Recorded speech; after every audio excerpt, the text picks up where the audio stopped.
I feel good coming into the finals. I wanted to do something crazy. I felt well. I got out. I just felt like I couldn't get on top of my run. I felt like I had a great acceleration. Then when I got up to running, my lower extremity just wouldn't come up how people have seen me all season with my knee drive. So I feel like once I fix that, like we want to see faster times. Like in my mind, mentally, I knew I was trying to come here and run 9.6. Like in practice, it's been showing, it's been promising, so I know what I'm capable of. I feel like we've seen that even with me slowing down the semis to the 981. Like I'm ready to roll. So I'm just happy to come out here with the guys. Obviously, all these guys, Marvin, Fred, they my boys. Like we talk day in and day out. Obviously Marvin my training partner, so we already know what we came here to do. Anybody who betted against us getting first, second, and third, you probably went crazy.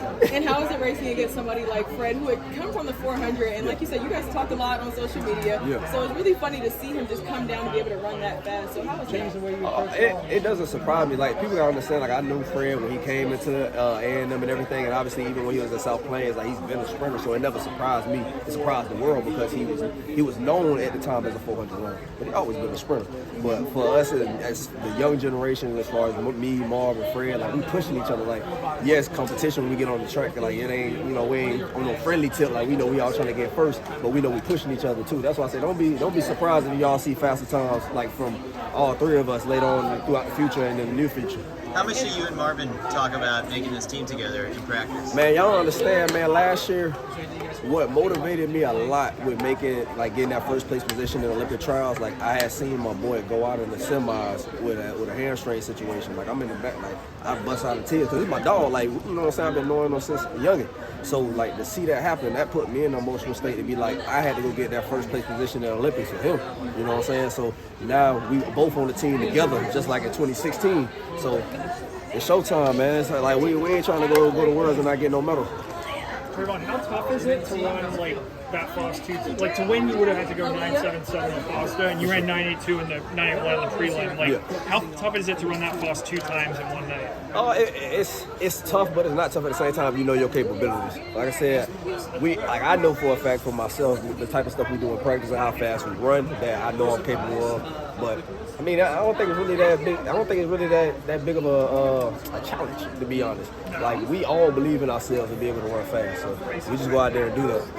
There were some fast times from the Jamaican trials today, and I saw Marcel's coming back soon. How excited are you to mix it up with everybody now? Man, I'm looking to re-race everybody, man. Like that's my thing. I felt like I wasn't able to put my best foot forward at the Olympics. So every time I get on the track, I know even my competitors know Trayvon ain't playing. Like I'm gonna make you run. Like because that's what I felt from all the things that I had to deal with last year with not making the Olympics final, all the backlash, everything like that. So for me now, my mindset is different from last year. Like I'm hungry every time I step on the track. How do you work on that, especially with the backlash and online stuff and all that? Man, I had to remember where I was from. Like I ain't come up easy. Like I ain't come up no white picket fence. Like I come from the street life, so I ain't never. I had to realize that I'm like Trey, you ain't no sucker. Like you ain't no soft kid. So I'm like I had to realize like man, you got to get out of that mindset of feeling sorry for yourself. Like I come from the South Side where eviction notices, we get kicked out of houses, police brutality. Like I come from that, so I had to realize man, I get to this point, man, take heed of every opportunity and don't look back. Getting third tonight, does that affect your confidence at all? Oh, no. Going into Worlds? Oh, I'm hungry. I'm hungry. Like I'm not playing, man. I'm ready to get back to work. Like I said, I know what I'm capable of. I know I can run 9.6 and faster. Like I know that for a fact. But do you use? I guess will you